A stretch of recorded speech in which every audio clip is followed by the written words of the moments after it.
Hey YouTube, so the bass demo video time. This is not mine, this is Scott's bass. I'm not really going to talk about it that much, maybe a little bit, but it's probably, people always say I talk too much anyway. So this is a Hohner Professional Series JJ bass, but it's got a replacement neck. The reason I'm not talking about it is because the video tomorrow night or something, I was over at Scott's last night, we did a video on it, but I would say it's a more controlled environment to do a demo the way I always do demos in here, so that's why I'm doing this. So this has got an active circuit in it. It's actually it's the same active circuit that's in my Hohner Professional Series Steinberger. Headless, I tell you. This is knackered though, it's really annoying. It's just really quiet, and it shouldn't be. This is really, this one is really quiet, and then when you turn on the active thing and boost it to full whack, it's sort of just loud enough to use. So I think there might be, I don't think there's anything wrong with it might not be the active circuit that's bursting this. I think it's something else, the pickups, or maybe it might just be the volume controls knackered or something. The problem with this is it's got a really tiny cavity in it, and it's like spaghetti in there. There's so many wires, it's pure insane. Just because it's so wee, obviously, because there's no body, there's no room. So bringing that out as I need to get that working. I should probably sell it. But a really handy spare bass. Yeah, so it's not an active bass. It's not active pickups like EMGs. So this is it. It's when it jazz bass.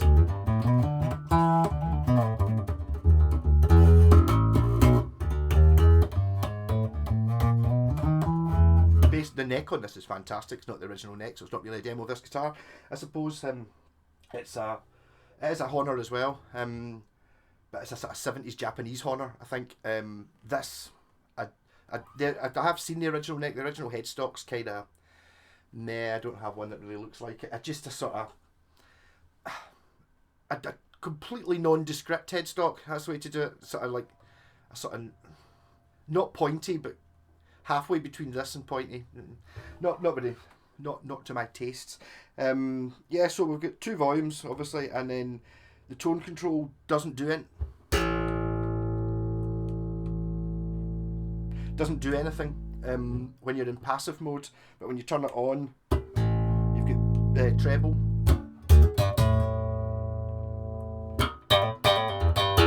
but very, it's like the range in having this is amazing. And then bass down, and then bass up.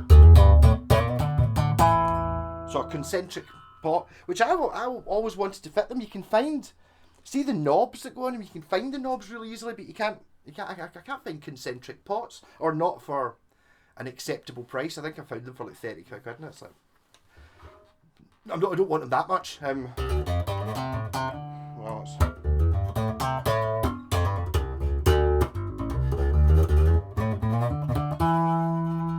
so Scott gets slagged off by all his pals because he bought this brand new, and when I think he said he was 18 or something, so what did he say, 1990 or 1991 or something like that. So it's from round about then. Serial number starts C101, which C could be January, February, March, 1 could be 91, and 01 could be, I don't know how the serial numbers work in these things. Hohner Professional.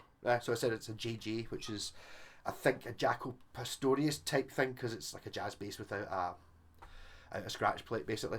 But it's got a really fancy thick top on it, which my technology is not showing. Very nice, and because it's like a thick top on it, that's why this bit's been coloured in. It's not plywood. And if you look on the back, you can see it's ash, and it's 1, 2,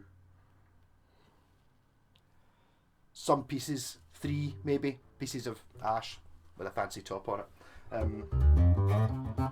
So I got a random comment out of the blue in one of the videos I did. I can't remember which bass it was for, and someone was like, "Oh, I loved your lead bass. Never really heard that bass shredding before." Which I think what I did in the video was, because I've got the splitter thing and the guitar amp, I put in a backing track on the bass part, and then put a fuzz bass layered over the top of it. So I'm just gonna do that. So this is one I'm not talking. I'm already 5 minutes in. I've not played it yet. So my favourite way to start with a jazz bass is you start off with both volumes at full, and then you turn down the treble one, and it does that, and sounds like a P bass. Because I like P basses. I think you're one or the other. You're either a P bass or a jazz bass, and I'm a P bass. But this neck's actually a P bass neck, so it's nice and thick here.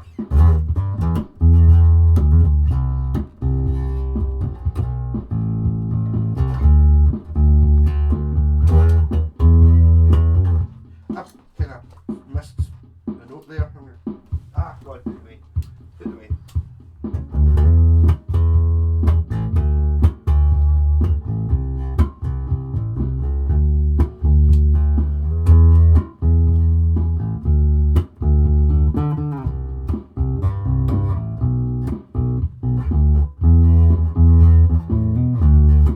Forgot to press the button.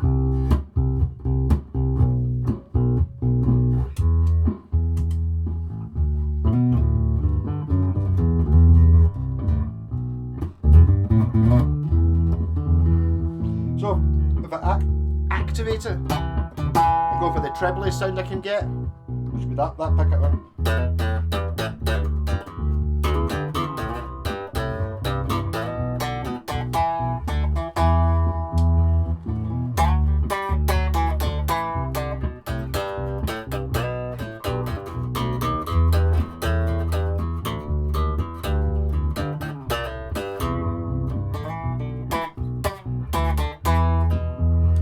The other way around, full bass and no treble.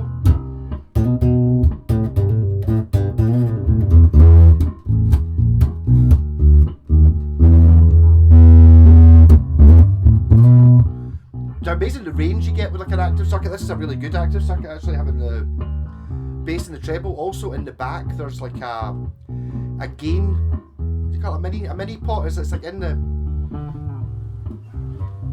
showing this one, and this one it looks like it takes 2 batteries, but actually this is the preampy bit. There's a bit you put a screwdriver in, you can increase or decrease the gain to match passive and active. So I've got this set up, but on the neck pickup and the bass up full. Wow.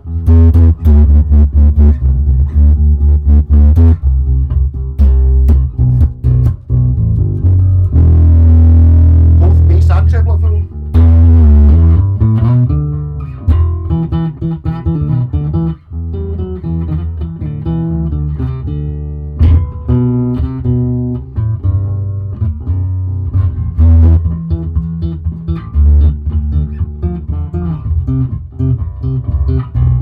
I think that's snowblind actually.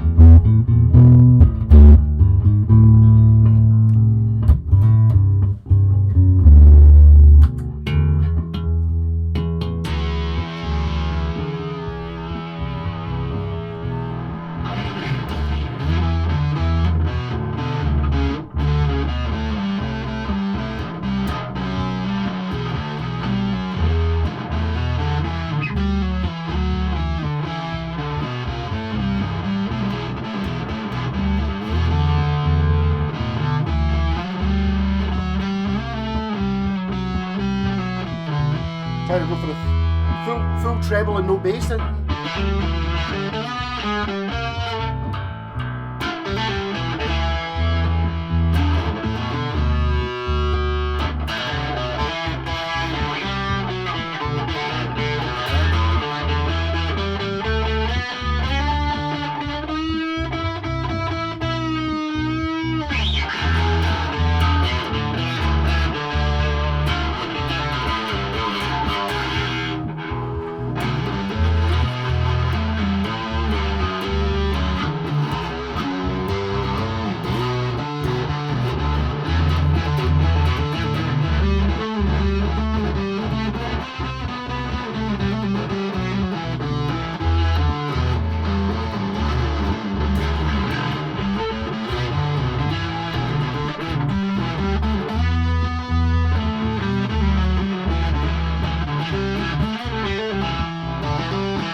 Never play with a pick in the bass.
quite snowblind.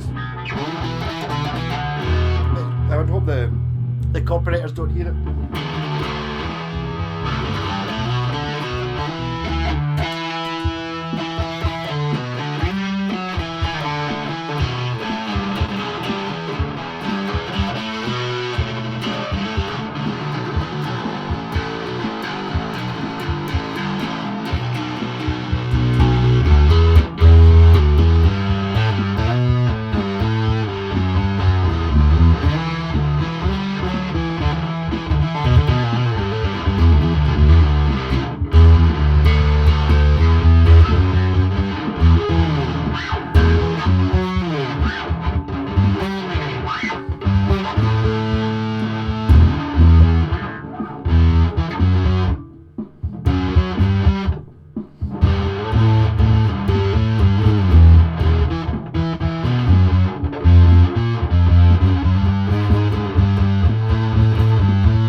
Really show you the act of what it does there, isn't it?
amp output on it though.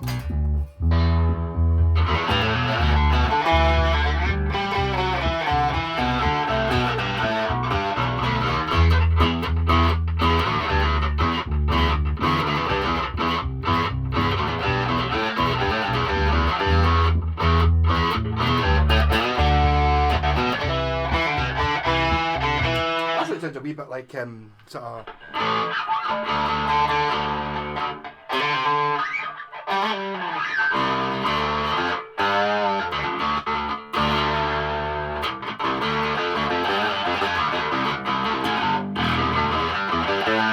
That's how you get the band to hate you. Use that sound.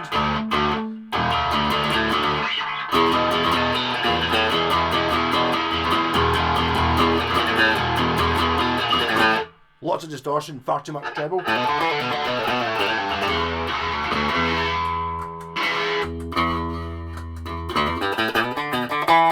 That's it to the bass amp, so it's not just the fuzz. It really does go stupidly twangy and stupidly bassy. I'll go for the end it with stupidly bassy, so we're talking about neck pickup, all the bass, none of the treble. Yeah. That's kind of, it's not as muddy as an EBO, but it's kind of getting there.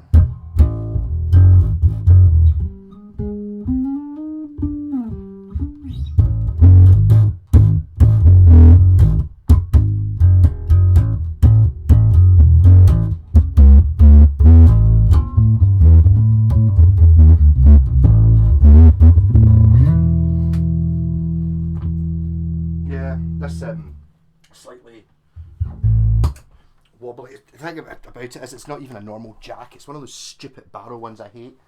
The ones that there are a few kicking about these things. It's like, just please, just don't use these things. You can't, if when they break, you're just fucked.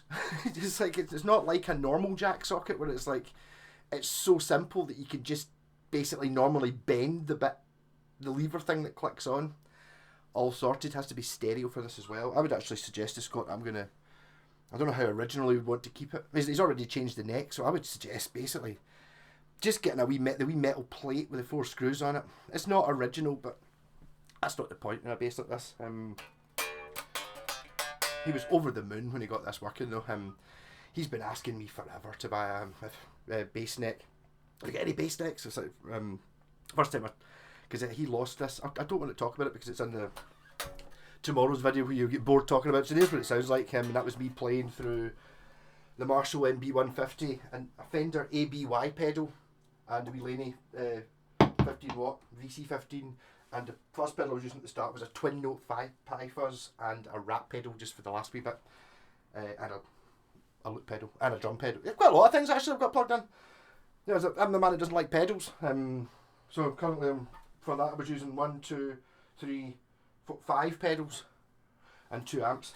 But really I'd kind of forgotten, as when someone commented the other day, said I liked you doing the lead bass thing. I'd kind of forgotten how good it was playing through a bass amp on clean, so you don't lose the bass, and then having it through a guitar amp on fuzz pedal at the same time. It's like, it just sounds phenomenally good. I wish there was some way of doing that with one pedal and one amp, but I just don't think it's possible. I think even, you know, obviously you get your, is it the bass Big Muff has like a dry and wet signal thing, but it's not the same as having a clean amp giving you all the frequencies that the bass should be, and then something else giving you the fuzz. It's definitely, the 2 amp thing's definitely a good thing. I might actually be joining another band, a third band. We're not going into the studio very often with either or two, so it's like we're kind of going in every 2 weeks with both of our bands. So I figured, I don't mind going into the studio with one. So, Erg Varg or something they're called. I saw an advert on Facebook Marketplace the other day. It's a guy. I think he's done the whole album himself, like on a computer sort of thing. And it's kind of what was it? It's not Nuwobum. It's Nuwotum, which is the new wave of traditional heavy metal. So I've never heard of. I had to Google that, but it's kind of got that earlier than thrash sound, which it suits me as listening to it. It's very rarely actually hear modern metal music apart from baby metal, and occasionally, but it's kind of got a wee bit of Sabbath, certainly. But Iron Maiden, yeah, in that sort of region. The guy sing a wee bit like Manowar as well. I don't want the guy to know this. A wee bit Manowar as well. You know, that sort of true metal. So I sent him the video of me playing that the Dreadnought in the Sabbath band, which kind of just happens. It looks like I sort of did, just because of where the camera was. It was right in front of me, so I'm kind of centre stage. Even though I'm not, I'm at the side, but the camera's at the side as well. That'd be alright, cool. So might be an audition thing for that. That might be quite interesting. I quite fancy it. I've been in the two bands. I love being in the Sabbath band. I don't like tribute bands, but the Sabbath band's different because it's Sabbath, and I'm playing guitar in an originals band. I wouldn't mind playing bass in an originals band as well. See what goes on. So I might be joining that, and it's like the whole idea of having 2 amps would just be amazing. It can be done quite easily in the studio, but because obviously every studio's got like a Marshall. It's got 2 Marshalls and one for the one guitarist, and then one for me putting the fuzz pedal through, and then I've got the bass amp as well. But for doing gigs, I'm not sure how I would do it. If I was going to do that, it seems I don't know. I really like the double sound, especially since this is a heavy metal band, and it's like there's quite a lot of overdubs in the on the recordings of it. El Varg, can't remember. So if we're going to, as he said, do it as a 3-piece. So I was assuming there was going to be at least 2 guitars. There's only 1, so got a lot of space to fill out. And I don't just want to do fuzz in the Sabbath band. I'm just using fuzz. I do have like a fuzz pedal with the wet dry signal, so I've got a wee touch of fuzz in there. But you do lose the big clean boominess, which is amazing. But when I go back to that in the Sabbath band, it's kind of like a lot of the dirt's missing. Because I don't think Geezer Butler intentionally sounded like that. I think he was just using an amp that was up full bung, so it distorted, as opposed to it being, if he could have had a clean sound up at super volumes like you can with modern amps, I think he probably would have done that. But this bass is awesome, as I can see why Scott likes it. There's something about the offset shape. It's not so much the look. I think they look cool. I don't know. So it's not the neck in a jazz bass, and it's not the pickups, because I like the neck, I like the pickups. It's something about the way a jazz bass, and to a certain extent the same a Jazzmaster or a Jaguar sits. It seems, I don't know, a bit funny to me. It doesn't seem right. I don't know. I can't really explain it. It's obviously just a personal taste thing. I know. I mean, you could argue night and day whether a jazz bass or a P bass is better. They're both awesome, obviously, but I think you kind of tend to be one or t'other, and you can also get, obviously, you can get a P bass with jazz bass pickups or jazz bass with P bass pickups, or it's quite common to get a P bass with a jazz bass neck, whereas this is the less common version of having a P bass neck on a jazz bass body. And I think, as Scott said in the video last night, by having a thinner nut on a jazz bass, I think it feels a bit more natural if you play guitar all the time, whereas I do these days play guitar more than bass, but I'm a bass player, so I've got so many guitars that I'm using different ones all the time, so I've just can easily switch between them without really noticing that the neck's thinner or thicker or fatter or chunkier or anything. I'll put the analogy again as like if you're working if you just drive the one car, you've only had one car, you only ever drive a Fiat Panda, and that's the only car you've had for 10 years. It's difficult when you suddenly get a shot of a Range Rover or a van or I don't know what kind of cars are, like a sports car. They're all it's kind of quite strange, but because I've been used to driving tons of cars anyway, you just get used to it. If you work for like a hire company or like somewhere that delivers cars, you often see them with a number plate hanging over the number plate, like working for a car dealership. You just get used to it. You sit down and you go, all right, okay, the seat's a bit low on this one. Okay, it's like, okay, all right, the indicators are there this time, right? Oh, all right, it's an automatic. There we go. And you just like two corners and one stop, and you're just used to it. It's the same. I'm the same with basses and guitars. Pretty much, it's like I can pretty much immediately switch from a Strat to a whatever, like without really noticing. But not that there's anything wrong with doing it the other way. I see them as slightly different things. It's like 27 minutes. I wasn't even meant to talk in this video. Rock on. Catch you later.